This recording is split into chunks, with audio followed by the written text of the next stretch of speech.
having like a meltdown, like mascara running, ugly crying in the ladies' room, meltdown. Because it had just had so much power over me, so many years of shame and false sense of guilt and pain. Um, but I repaired the mascara and went into the conference room and shared my ended up being 47-second story. That was my first job, was working as a waitress, and $2.13 an hour plus the tips. But even if you worked all week, that's not a very big paycheck at the end of the week. And it didn't take me long to realize, number one, that's not what I want to do the rest of my life. But number two, the job of my dreams isn't going to come find me at Pizza Hut. And if I want life to be different, I've got to do something different. It was some confidence and maybe more than a touch of arrogance. But I had come face to face with, oh, wait, I don't know it all, right? And that's the realization that helps us be aware of the importance of growth. I don't know what I don't know. And until I know that I don't know it, I'm not going to be interested in learning.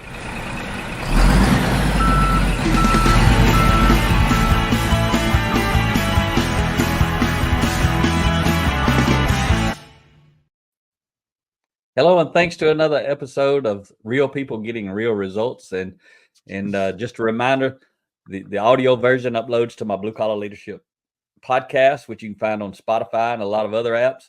And the video version of this is uploaded to the Real People Getting Real Results playlist on the Blue Collar Leadership YouTube channel. And it's also in the live list there, but we got a playlist for this. So as you can see, I got a special guest today. My awesome, beautiful, amazing wife, Ria Story. I met Ria June 16th, 2000, and we got married October 27th, 2001. So 24 years into this thing. So thanks for hopping on the show, Ria. You're usually in the background running everything and all the little banners that show and pop up and all that stuff. And it's usually just me interviewing someone else, but you're the one that makes it all happen. So today you got to talk and run the stuff. Multitasking at its best. Absolutely excited to be here. Yeah. So the reason I want to interview you, and then I'll be on next week, you kind of interview me, but I mean, we're doing this series to interview people who have had a personal growth journey or transformation personally and or professionally. And you got both. So I think it'll be cool just to kind of share your story in a different kind of way, maybe than we normally share it when we're speaking. Obviously, it'll be the same type stuff because you're the same person, but it'll just have a little different feel to it. So how did we come to know each other? We met way back. How did that happen? Way back. We actually met in the middle of the street many years ago. I was there in Auburn, Alabama with a friend, and you were there, I guess, with some of your friends. And yeah, we were in the middle of the street outside about maybe 9:00 at night one night. Yeah. There was my friends. One of them I worked with. He was a bouncer at one of those college clubs in Auburn, and it was about an hour or so before they opened or something like that. And it was kind of on a side street. All the bouncers were out having their, I guess, pre-work huddle, standing in the middle of the street, no traffic. And we was in a big circle. Everybody was just talking, and you and your friend Autumn came up and started chatting with everybody. And later I met you actually inside the club when they went to work, and I walked in and kind of hung out with them and you come. Actually, I walked in and you were just standing there. So that's how we met, though. For people who don't know that was way back there. So what do you want to share about your personal growth journey? Like, what it was, where you want to start? Well, that's pretty wide, open-ended question. But I think when we talk about personal growth and a journey, first off, it's realizing that it is a journey, right? It's not somewhere that we're going to arrive. It's not a destination. It's somewhere we wake up and we're like, oh, I finally finished my personal growth journey, right? It is a journey, and it's a lifetime journey. But I think it's pretty cool to look back and just see how you've grown. We all can kind of think back, like when we were teenagers, and when you're 15 and 16, you think back now and you're like, man, I thought I had problems back then, but I didn't really have problems. And then today you're like, oh man, now I've really got problems, right? But that's a sign of growth, because when you were 15 and 16 and you thought you had problems, they were real problems. Not displaying or not downplaying those at all, but but recognizing that you look back now and they don't seem as significant because you've grown, right? The problem didn't change. It's just that you've grown as a natural result of living life. The cool thing is when we can be intentional about that growth, then we can grow today before we have problems tomorrow, right? Why not equip and develop ourselves today a little bit every day so that when we have challenges in life, we're better equipped to deal with them? And so recognizing that, I wouldn't have been able to articulate it way back then, but recognizing that has always been a focus for me. Now, a lot of times it was focusing on growth of competency rather than growth of character, particularly in the early years. But sort of at some level, realizing that you have to do both, right? You have to grow your skills and your competencies, but you also have to be intentional about growing character. Yeah. So you talked about you started out growing your competency like most people do, Hmm. right? But Yep. it takes a certain amount of character even to do that. To develop your competency, you got to have a certain amount of character. So what was it? What was it about your character? What type of traits did you possess right out of the gate that got you going just to develop your competency? Mm. Well, I think I've always been very achievement focused. If you're familiar with well, I know you are, Mac, but for those listening, if you're familiar with the Enneagram, I'm an Enneagram 3. I'm an achiever, and I have a very driven, task focused personality that I like. I'm an implementer, I'm a doer. I want to get the things done. And early on, that meant first, getting the job that honestly paid more than $2.13 an hour plus some tips. That was my first job, was working as a waitress, and $2.13 an hour plus the tips. But even if you worked all week, that's not a very big paycheck at the end of the week. And it didn't take me long to realize, number one, that's not what I want to do the rest of my life. But number two, the job of my dreams isn't going to come find me at Pizza Hut.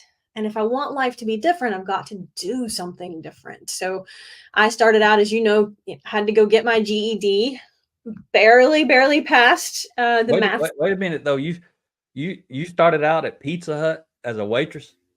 Yep. So Big everybody who doesn't happy know that, pizza that's crust off the floor and bussing dirty tables. yeah. What was that like? It was messy. It was challenging in some ways, and it was rewarding in others. I loved interacting with people. The work itself, yeah, can be hard, can be messy. You're on your feet all day. You're running after people and trying to make sure that they have a good experience in the restaurant. And sometimes they don't always appreciate your efforts. I was the only server for all 36 tables during the lunch buffet. And some days we would get slammed, right? And then you finish your shift and the lunch buffet ends, and then you got to wash all those dishes. And that's not always the fun part, right? But it taught me a lot about interacting with people and really connecting with people. And, it taught me, and honestly, it helped me learn how to balance and get work done in prioritizing tasks. Because you have to be really intentional about managing your time and energy when you were the only waitress in 36 tables. Yeah, when you started out working there as a waitress at Pizza Hut, and I really appreciate all those leftovers you brought home. No, you did. I appreciated them a little too much back then because I gained some weight while you were doing that. But let me just share with folks that don't know, and we'll get to all this. But we're starting your journey, your professional journey. You started again as a waitress at Pizza Hut, and in Auburn, Alabama. And you've spoken at the U.S. Capitol. You've spoken at Yale with me. I didn't get to speak with you at the Capitol. That was something you were doing. I mean, could you have ever even thought or imagined? And I'm No. asking this and saying this for maybe the younger folks who are, or it doesn't matter even if you're older.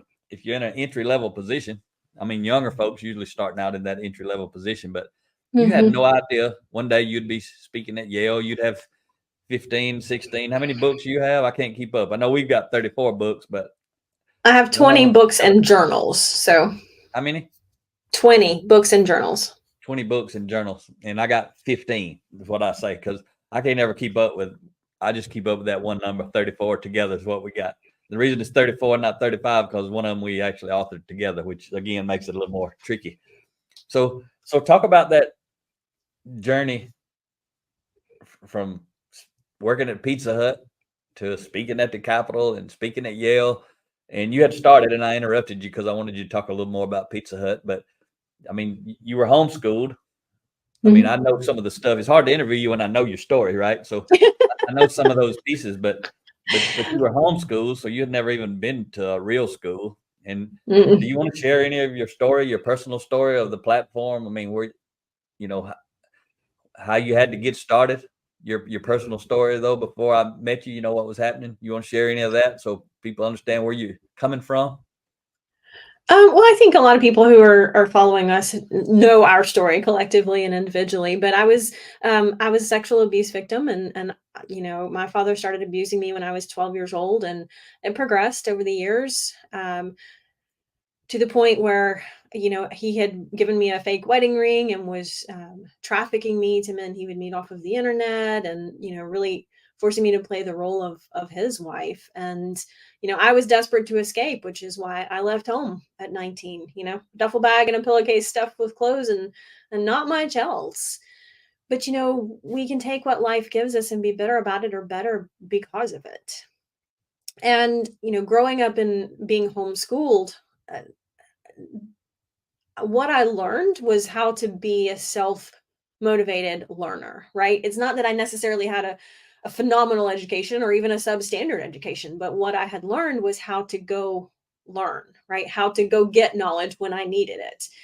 And I think that's an important skill that, certainly helped me be driven and task focused over the years.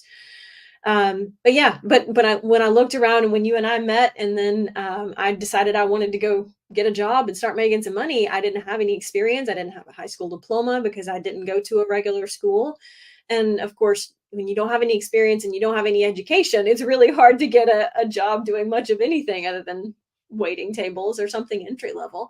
But that's okay. There's nothing wrong with that. We all start somewhere, and that's just where I started. And I'm not ashamed of that. I think it's something that I'm glad to be able to say, hey, I've come from that and I've come to this, right?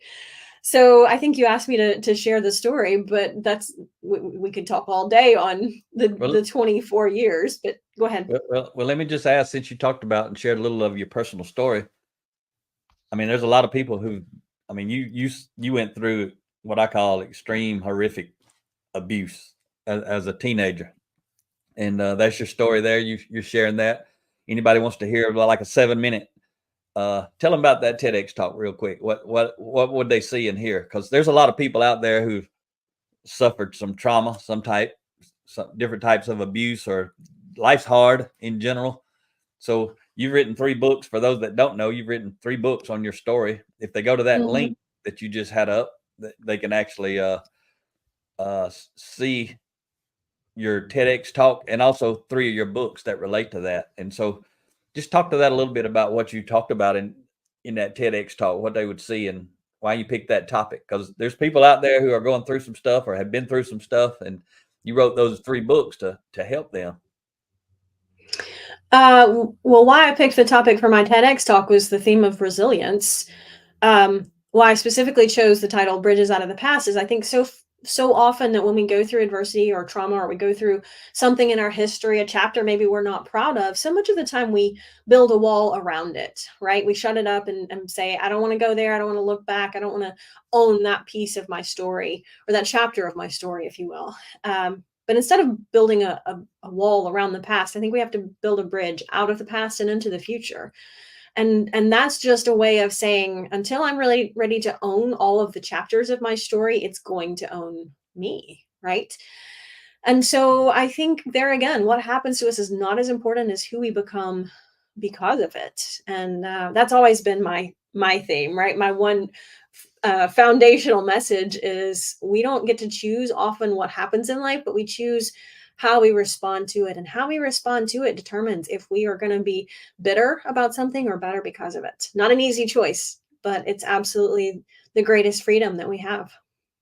Yeah, and when I met Ria, that was still happening to her for about 3 months before she trusted me enough to share with me. So I made sure that stopped happening that day, and been supporting her ever since. But it's been awesome to watch her grow because I've got to watch her grow from that experience and that story and that life into the person she is today. And So how do you help people? Like you write the book, you do the TEDx talk, but people who are dealing with the same type of stuff that you're dealing with or dealt with, how does what you're talking about? What's some of the stuff that how do you help somebody who's dealing with that? Somebody who reads one of those books, how what should they get out of it, or how are you expecting them to be helped by the content that's in one of those books? Well, I think what someone gets out of it is largely dependent on where they are in their own healing journey, right? So someone could take something away that would be different from what someone else might take away, and that's okay. That's absolutely. It's kind of like when you read a book and 5 or 6 years later you go back and you read the same book and you're like, man, that quote resonated with me, and it didn't. I didn't even notice it the first time around. Right. So, what someone gets out of it is going to be very personal, again, based on where they are on their own journey. But I hope the biggest lesson is that they can get out of it is just the inspiration that says, if I can overcome what I went through, then someone else going through a season of adversity can also overcome what they're going through. And Yeah, there's no hierarchy on pain, right? It's not like saying, oh, what someone went through was so much worse or so much not as severe as what I went through. It's not about that. Because when you're going through that adversity or that trauma or those trials, those are tough. And there is no hierarchy in saying this is not as severe as what someone else went through. Because it's when you're going through it, it's tough, right? Regardless of what it is. If you're going through it, it's tough. And so it's going to be different for every single one of us. But again, if I could give anyone anything, it's the inspiration that says history is not our destiny, right? What happens to us impacts us and influences us, but it doesn't determine us. I love Myron Golden's quote. Hopefully I can get it right. You can correct me if not, but he says, victimhood happens when we let contributing factors become determining factors, right? Every single one of us could play a story in our head of being a victim, but it doesn't serve us in achieving our goals and our dreams in life, right? The greatest danger we have as leaders and as people is saying, is blaming a lack of success on someone or something else. It's easy to do, right? Because the reason we blame other people is there's only one choice, right? One other choice is to blame someone else versus take ownership and responsibility myself. And that's hard to do. It's easy to blame other people. It's easy to say, well, I didn't do this because, or so and so made me so mad, or so and so made me mad. And that's why I got lost my temper, right? It's easy to blame external factors, but that doesn't serve us. It doesn't help us grow. It doesn't help us accomplish or become the best version of ourselves. So we have to take responsibility. Hal Elrod said, the moment I take responsibility for everything is the moment I can change anything. yeah. So we've heard a little bit about your backstory now, and we talk about real people getting real results. So share some of those results. You had to come out of that. You started earlier, and I interrupted you. You started talking about being homeschooled. You had to go get your GED because when you left home, you didn't have a diploma. So Mm, and you didn't yep. want to go So back because of the situation you left. It wasn't no that was over with. So you had to just carry on, figure out I'm moving forward. So you had to go get a GED. Tell me about that growth, your education journey, and why you did that. well, because that opens doors, right? And when you start your own growth journey, a lot of times I think a lot of us focus on competency because culturally there is a lot of emphasis on that's how you get ahead is you get a better job or get a degree or get a certificate.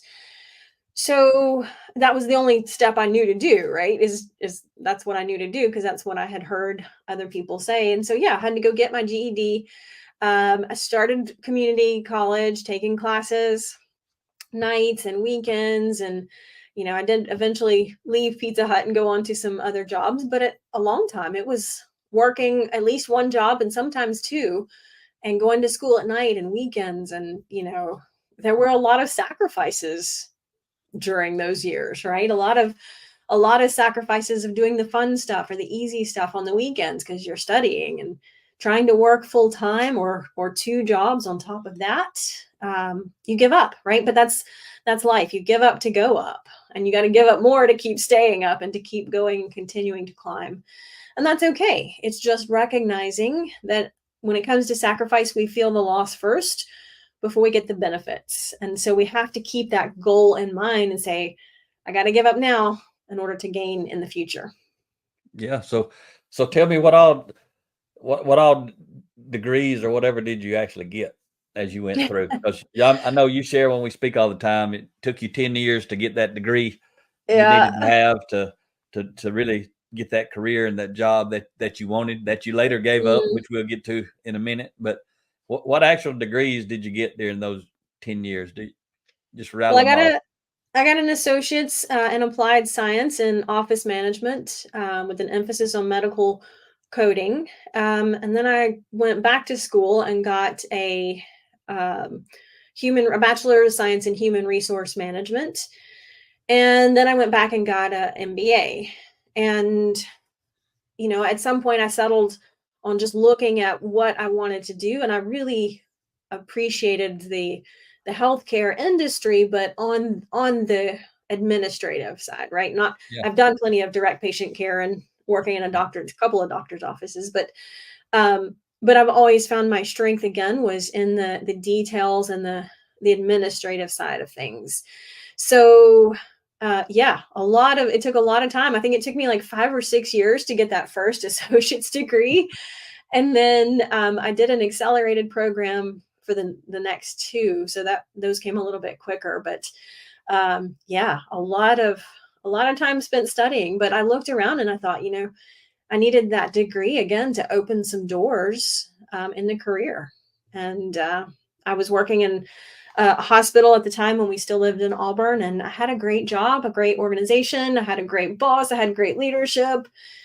Um, Hey, hang on a and minute. I know where you're going now. We ain't ready to go there yet. You, okay, you about to you about to talk about giving up that job, but we got to talk about you having that job first. So I wanted to ask you about your educational steps, and you rattle those off. And I got to tell everybody, I'm a big cheerleader of Ria.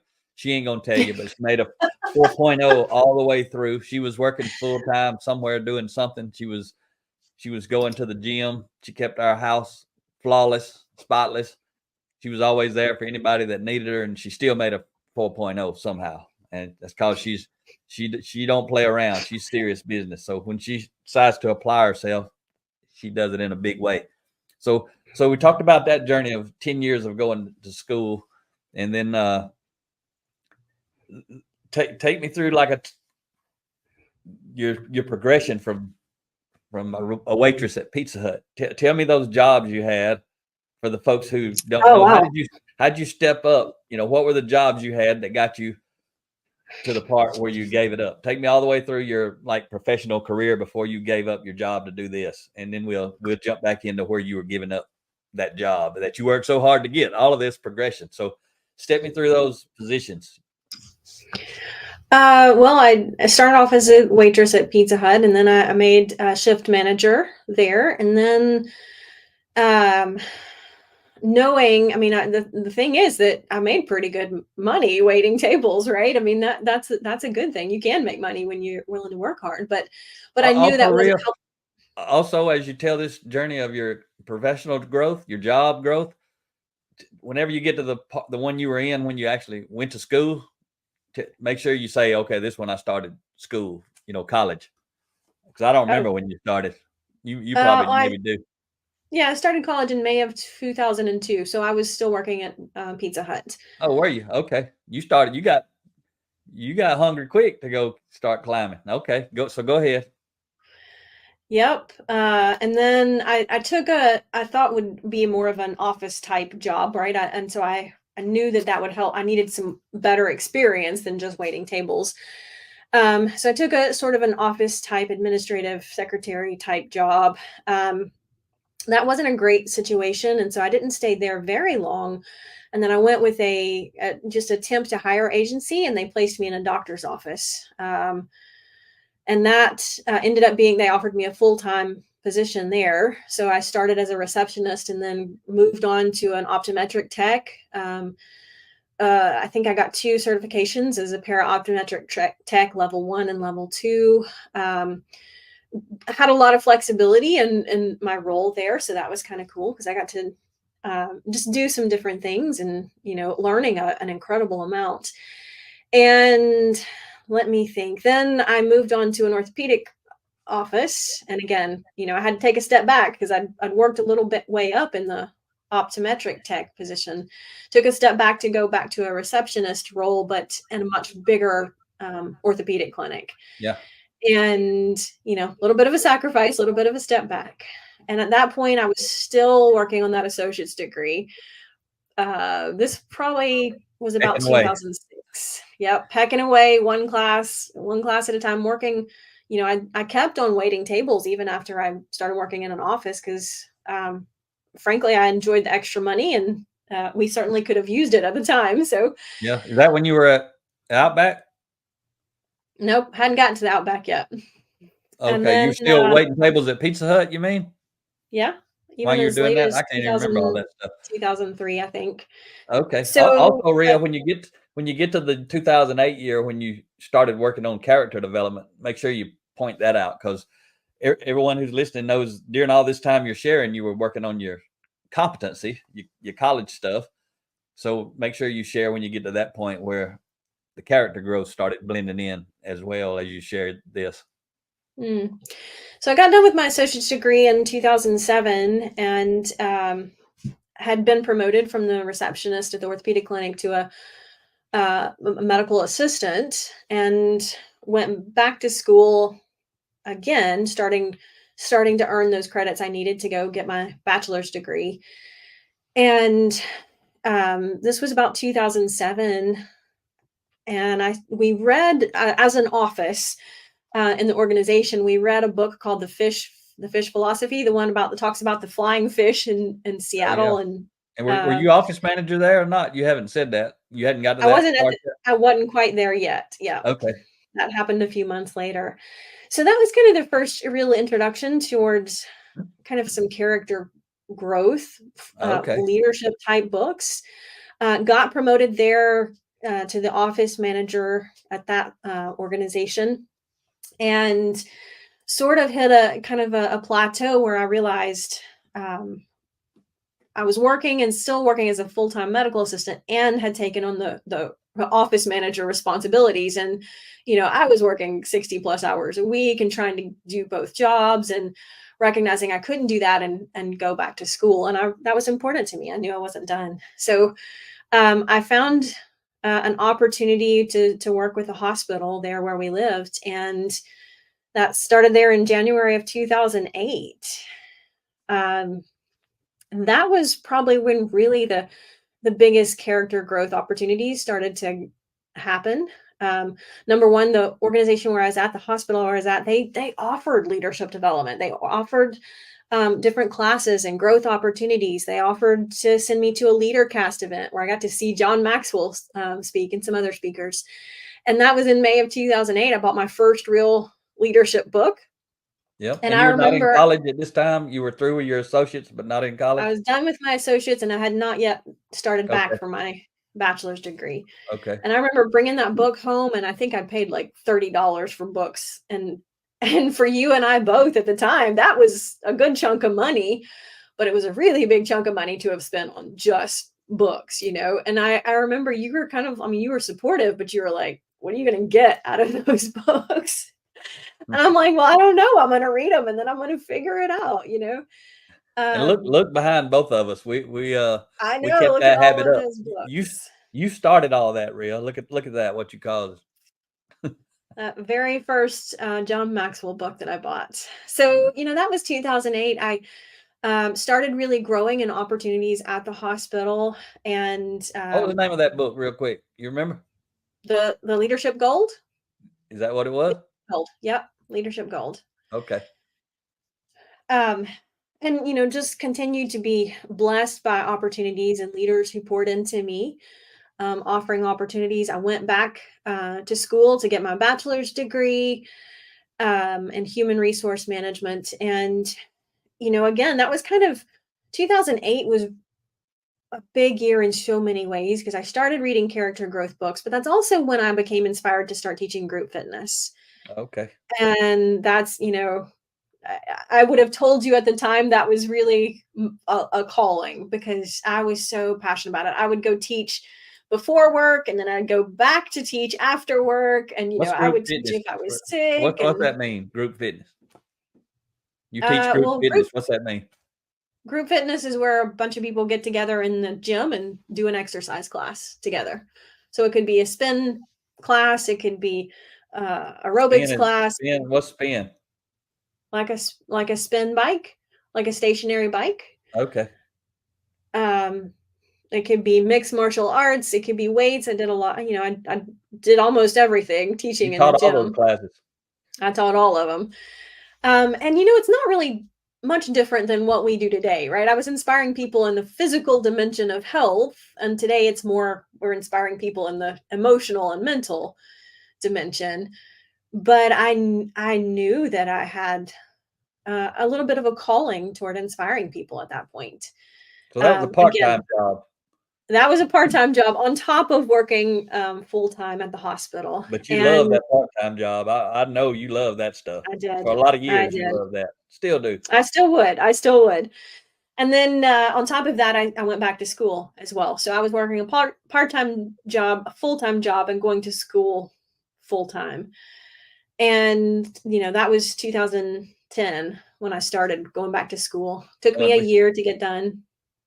Yeah, and we started mountain biking and mountain bike racing. You were running some whatever those outdoor races were you were doing, and then we started mountain biking and mountain bike racing. So we rode 2 or 3 thousand miles of mountain biking a year to get conditioned for that. So I just want to make sure everybody knows that, because that's something else you had on your plate while you were keeping the house spotless and making 4.0 GPA. You were doing all that stuff. That's why I wanted to get Ria on this episode and share about the results that she got. Not to say it in a pride and ego kind of way, but both of us have gotten results. But I wanted Ria to share some of that story, so people who don't know. So keep going. It's good stuff. And Mm. you can actually, if you're watching, you can see Ria's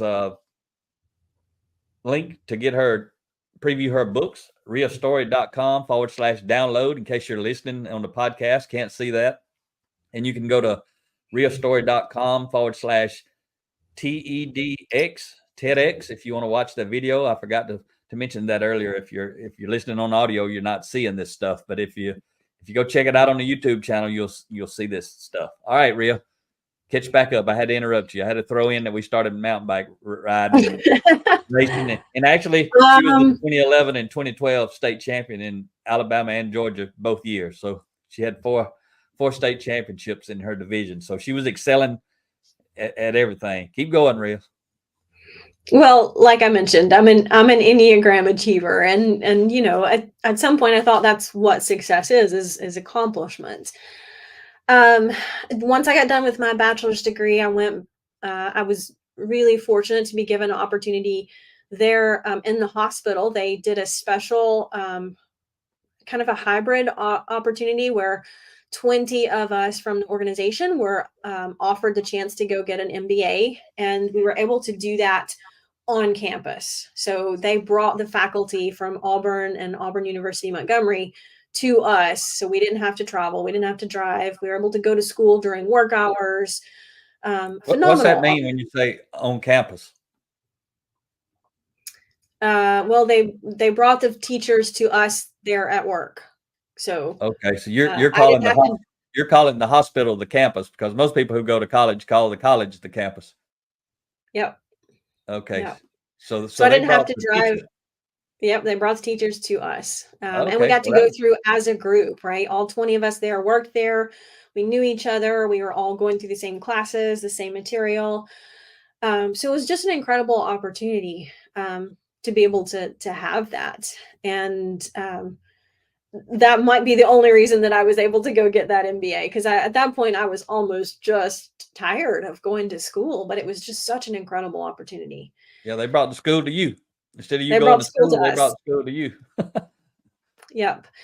So, when I graduated from that program, it was 2012, May of 2012, and by that point, I'd been promoted a couple of times in my role at the hospital. So, still in the same department, but had been promoted a couple of times and What were given a those lot more roles? responsibility, moving up from a coordinator to a manager to a director level in the organization. And I think right about this time was where I probably faced some of my biggest leadership challenges because I was given a lot more responsibility, a lot more opportunity. But with that came some leadership challenges that I had not experienced. I'd managed people as a formal authority leader for years in different organizations.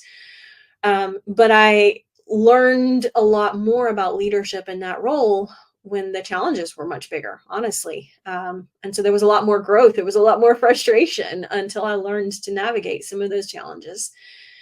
But I was really much more intentional. From 2008 to 2012, I was much more intentional about my growth and reading and development, and that helped accelerate my leadership journey. And I knew I needed it, right? I had had some aha moments of saying, oh, early in my journey, there wasn't a lot of humility. There was some confidence and maybe more than a touch of arrogance.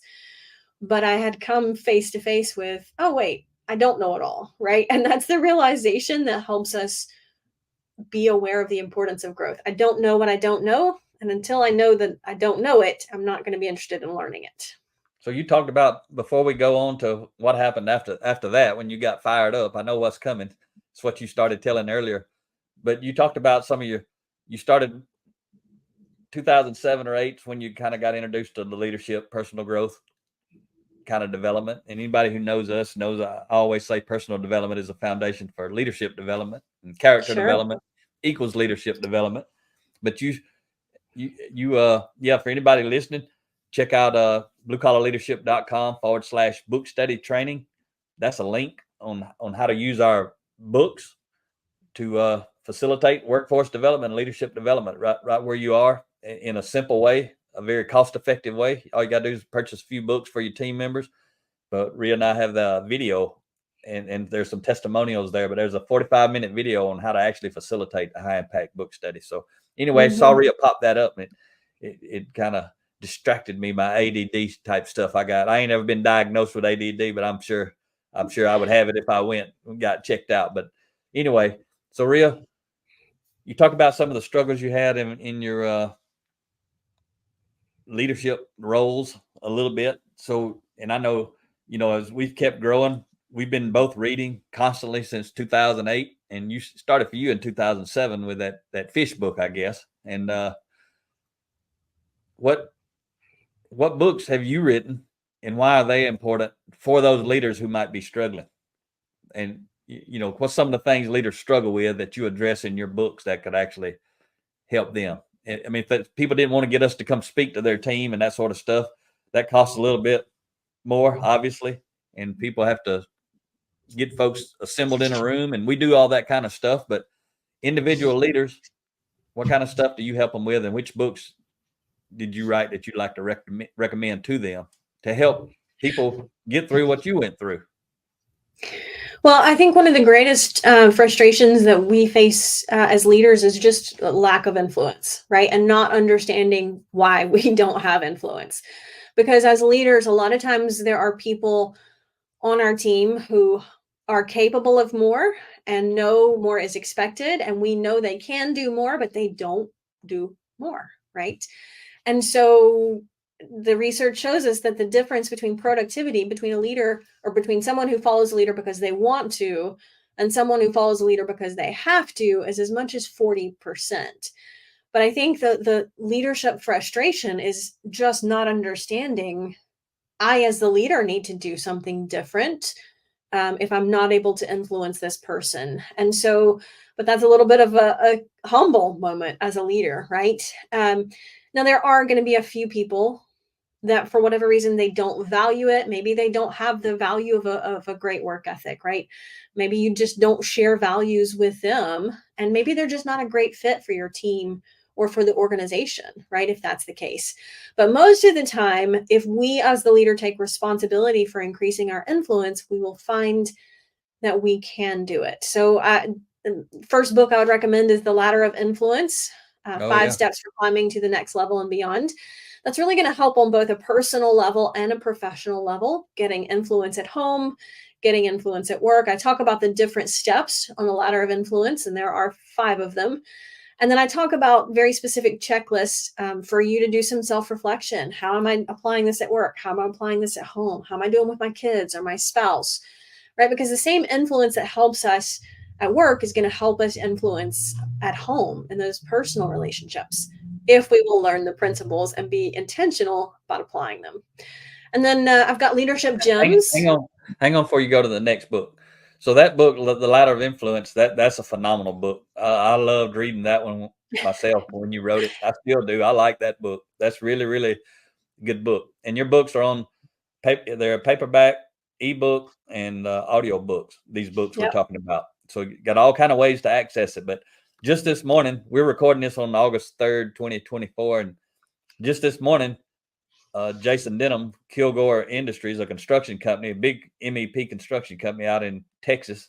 And actually, if you want to watch Jason's episode, I interviewed him. He was episode 1 in the Real People Getting Real Results series. So if you're listening or watching, you want to go check that out on the YouTube channel.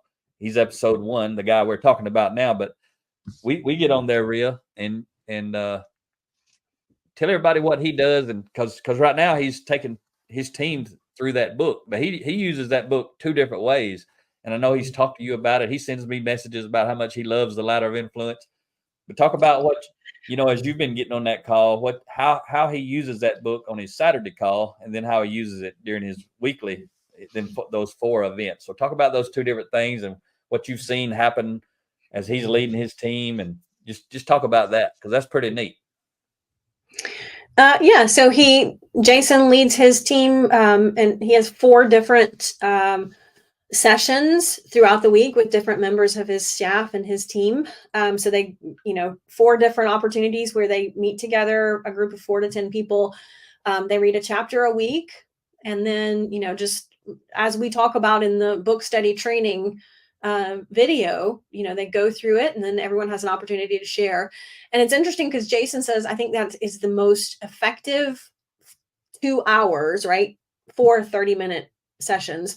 I think that's the most effective 2 hours out of my week every week as a leader, because that's where the growth comes, right? That's where the growth comes, not for just him as the leader, but for those on his team who are going through the sessions. Yeah, those are 4 30-minute sessions with groups of 10 people, a different group every time. So he's really impacting 40 different people with the same chapter, doing it 4 times.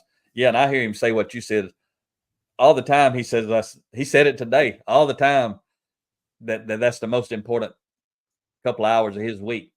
Those 4 sessions that he leads. Yep. And then once a month, he does just an open, even to the public, but it's open to the team organization wide, but also other people who are just interested. And he does this virtually, where once a month they go through 3 chapters. Again, go through a chapter. Everyone has an opportunity to add in thoughts or reflections. And they cover 3 chapters a month. So, finishing. How does he do that? He does it virtually online. So, everyone can dial in from wherever they are in the United States, even. It's neat to see people get on when they're on vacation, right? They still want to call in and get that monthly dose of leadership and personal development. So it's pretty cool to see that. People even not on Jason's team, but from other organizations, or people who are just inspired with becoming the best version of themselves, and they're hungry for growth. So it's great to see that. Okay, so get back to your story. I just wanted to share that's how some people are using that book. But what other books? He's actually doing a different book now with his 4 book studies that he's doing during the week. Which book's he doing? Which book? He was bragging on it today. Which book is that? I think he was talking about Straight Talk, the power of effective communication. In that book, I really talk about connection, not just the communication skills, but the ability to connect with someone so that your message is received and received as it's intended, right? And that helps your influence. And then I would say leadership gems. I have leadership gems for women, so a women specific version, and then just leadership gems, 30 characteristics of very successful leaders. And, that's where I talk about just some of the characteristics of a leader, like be inspirational, be authentic, be proactive, be courageous, right? So those character traits that are, they're not just 30 character traits for successful leaders, but I had to start the book somewhere, right? So you can't put everything in the book. So I chose the 30 that were probably most impactful for me. But I know that they resonate with a lot of other people too. So those are the three that I would start with. And in the ladder of influence, in the back of it, I actually have recommendations for personal growth, professional growth.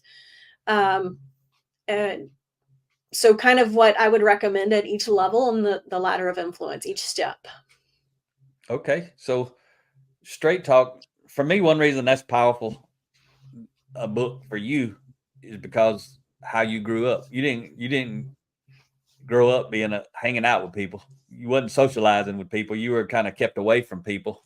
When I met you, you didn't really know how to socialize very well, I would say, and you seem to be doing very well. When I see you now, we go into crowds. You do better at interacting with the crowds just randomly than I do, and I like to connect for a very specific reason. But you're very good at just connecting in general, right? I like to connect. If I'm talking to people, I want to be helping them with growth and development, personal growth, leadership development. I'm so passionate about that. That's all I want to talk about. But so I don't do good at just random socializing. But now you do. But the reason that I was saying that about that book was because there's a lot of pretty much my 20-year career. All I ever heard was we need communication training. We need Yep. communication. That's always the problem. Everybody always lack of communication. So any organization, any individuals, leaders, wherever they thinking that or they hearing that or they're saying that lack of communication. What is it about that book that would help those folks? Because I know it ain't really a communication book. It ain't really about communication, although that's the title of it. What's it really about? Well, like I said, it's really about the connection piece, right? Being able to authentically connect with someone so that your message is received and received how you intended it. And that's foundational, right? That's our character. That's our the communication itself, how to actually construct a sentence and deliver it. That's competency, but it's the character side of us that makes that message effective. And that's how we do what we do, which is what we talk about. 87 to 90% of success in life is based on character. Only 10% to 13% is based on competencies. And that's why it's so important for us to be intentional with leadership and personal growth and character development, because that's going to multiply what we know how to do, right? Character multiplies competency. Yeah. So let's get back to you at the hospital. You trucking along. 2012, everything's great. That's where you Yeah. left off. Yep. And along that time, again, a lot of leadership growth. You got really passionate about leadership development in late of August of 2012, and you went down for some leadership training with John Maxwell, and I went to the next leadership training with John Maxwell opportunity, I think about 6 months later in February. And that's where I heard Les Brown speak. And of course, Les Brown is a fabulous motivational speaker, but he's speaking to this whole conference room full of people, and he's like, you have a story to share and someone needs to hear your story and you can help that person. And again, I'd been teaching group fitness for years, and I'd definitely been inspired and felt called to help people, but I thought that was through helping them with their physical dimension of health. And it was really kind of a light bulb moment to go, maybe that's why I was able to overcome the adversity that I faced, just because I could turn around and help somebody else with that. But I thought, you know what? I don't want to tell my story. I worked really hard to leave that behind. I didn't want people to see me differently. I didn't want people to know what I'd been through. I didn't want people to see me as a victim. And so I was just kind of like, took that thought and shoved it in the closet. And I was like, nope, I don't want to share that story, and you can't make me. But it was the next 6 months were a lot of growth again. You and I went to Guatemala with John Maxwell, and helping teach leadership principles to the nation of Guatemala. Yeah, that was June Um, 2013. You first yeah, went in February of 2013 to the John Maxwell training that you were talking about, and then June we went to Guatemala with John yeah. of 2013. And so August of 2013 came, and we had signed up for a speaker training with Les Brown. And part of the speaker training was everyone had to create a 60-second speech, because Les Brown says the best speakers make the fewest words go the farthest. And you could say anything you wanted, but you could only speak for 60 seconds, which is an incredible challenge to deliver an effective message in 60 seconds.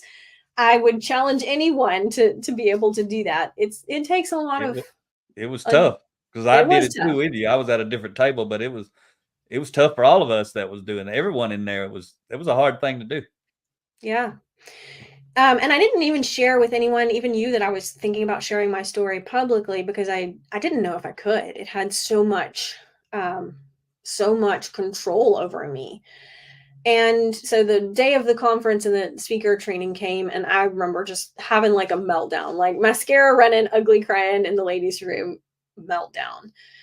Because it had just had so much power over me, so many years of shame and false sense of guilt and pain. And I didn't know if I could open that up publicly and not have a meltdown. So um but I repaired the mascara and went into the conference room and shared my ended up being 47-second story. You over And it delivered. it That didn't high matter. achiever came out in you again. Right? You had 60 seconds, but you had to show out and get it done in 47. It didn't matter if I'd won the contest at that point, right? I'd won a much greater victory in just owning my story. And I say it, I think I talked about it earlier. Until we own it, it's going to own us, right? And so that's how I just say the past is not going to hold me back any longer. So that was August of 2012. And 10 days after sharing my story publicly for the first time, I went and resigned from that job that I'd gone to college for 10 years to get because I discovered the difference between a career and a calling. And I did win the contest. As it turns out, I was one of the 5 winners chosen and invited to speak in Los Angeles with Les Brown a few months later.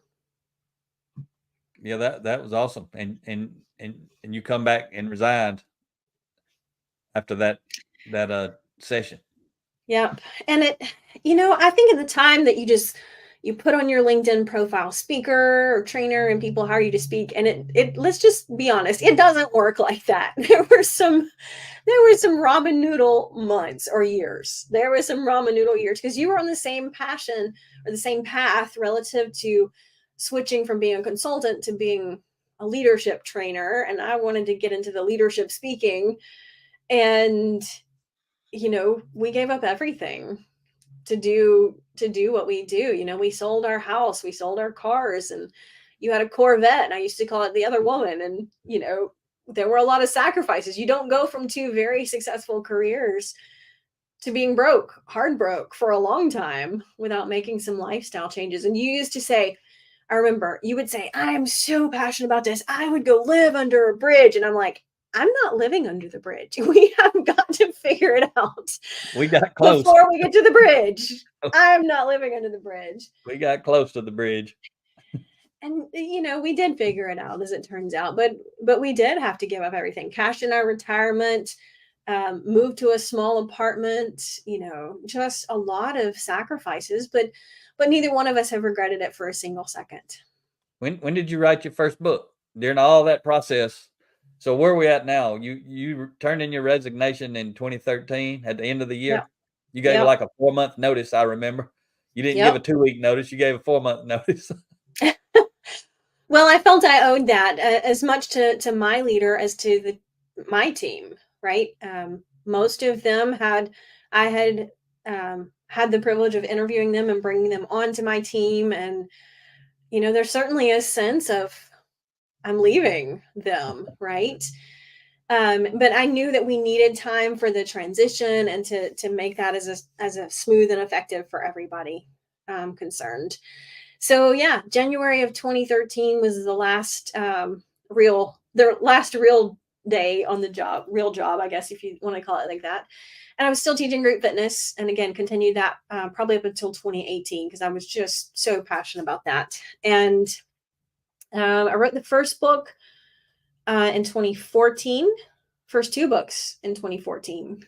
Because early on when we started, we thought writing a book is going to help us move us forward. And we weren't out speaking and talking or training all of the time. So we had time to sit down and write a book, right? What was the name And of then the we wrote book? another book. It was Achieve. Achieve was my first book, the little bitty version, the 64-page, 4 inches by 4 inches pages, tiny. And I didn't have much to say, right? Because there again, it's neat to look back and say, wow, I've grown since then. I have a lot more to say now, but it's because I've been intentional about putting a lot more in. And that's a sign of growth. But you And it was revised that book. It's a I regular size book now. I did. Yep. So So we wrote another book and then another book, and you were writing books, and today what was we've your got second book? my second book was Ria's Story, about my personal story, and that was in late 2014. What caused you to write a book about your story there? Your first book Well, wasn't about your story. It was just about it's just personal growth leadership and and development, personal growth. leadership Yeah. type stuff. So then you Well, decided I thought there would be people who would be helped by reading it, and we that's why we write a story like that, right? That's why we share a story like that. all right. You about ready to wrap it up? You want to keep going? Nope. That's been quite a journey since then. But like you said, you couldn't have imagined where our growth would have taken us, right? You just have to be intentional about growing and developing, and you just don't know the doors that will come and the opportunities that will come. What's some of the neatest things you got to do since you stepped away from your corporate career? You spent all those 10 years to get that job, and then you just gave it up, stepped out. What's some of the most amazing things that you've gotten to do that stand out? Oh man, we've done so much. It's hard to think about all of them. Well, giving the TEDx talk was certainly a unique opportunity, right? What year Because was that? that was 2018. Yeah, 17? 2017. 2017. And the idea behind TEDx is an idea we're sharing. So it's certainly a privilege to be invited to say, you have an idea we're sharing. And how can you make an impact with that opportunity? And yeah, we spoke at Yale. I spoke at the US Capitol. You and I have been to working with prison wardens from across the country. We got to tour San Quentin. We got to tour the Ohio Reformatory for Women. So just some unique opportunities to do things we obviously wouldn't have been able to do. But I think the neatest thing is just being able to make an impact in the lives of other people, right? That's probably the most significant thing for me, is just knowing that other people have been able to learn the same leadership personal growth principles that we learned and apply them to their own journey and have gotten results, right? And hopefully we've been able to accelerate their results. There aren't any shortcuts on the journey of success. But you and I are both passionate about sharing the lessons that we've learned, the wins, the losses, the failures, and the successes. And hopefully somebody else can accelerate their growth journey just a little bit more. Yep, because that's what we really do. Just like you just said, there are no shortcuts on this journey, but you can travel at different speeds, and that's what we help people do. We help individuals, we help leaders within organizations accelerate their development, accelerate their journey, their cultural transformation, if it's organizational type deal, or their personal transformation. So what resources do you have, Ria? I guess we're gonna wrap it up. Sounds like you're ready to wrap it up here. Well, we have our books, we have our podcasts, we have our YouTube channel. We have a ton of resources, and most of them are available at little to no cost, right?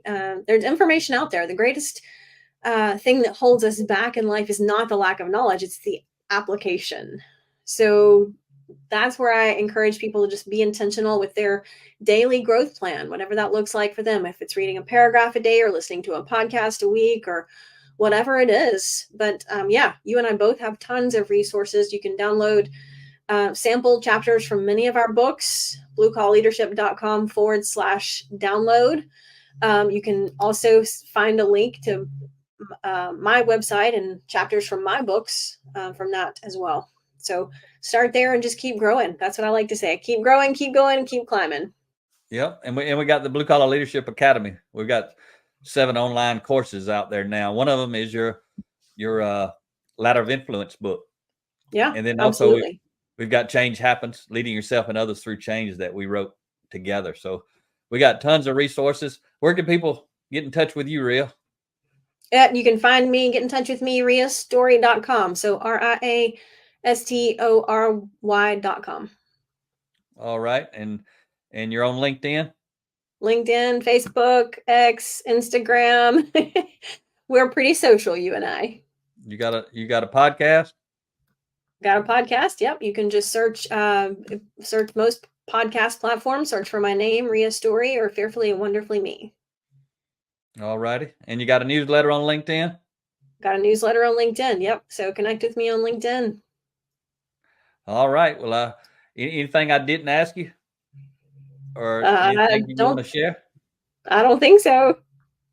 All right. All right, folks. Thanks for listening or watching. If you like this thing, make sure you share it with some folks. Maybe they can get some motivation and inspiration out of Ria's story and accelerate their journey. All right. Thanks, Ria. Talk to you next time.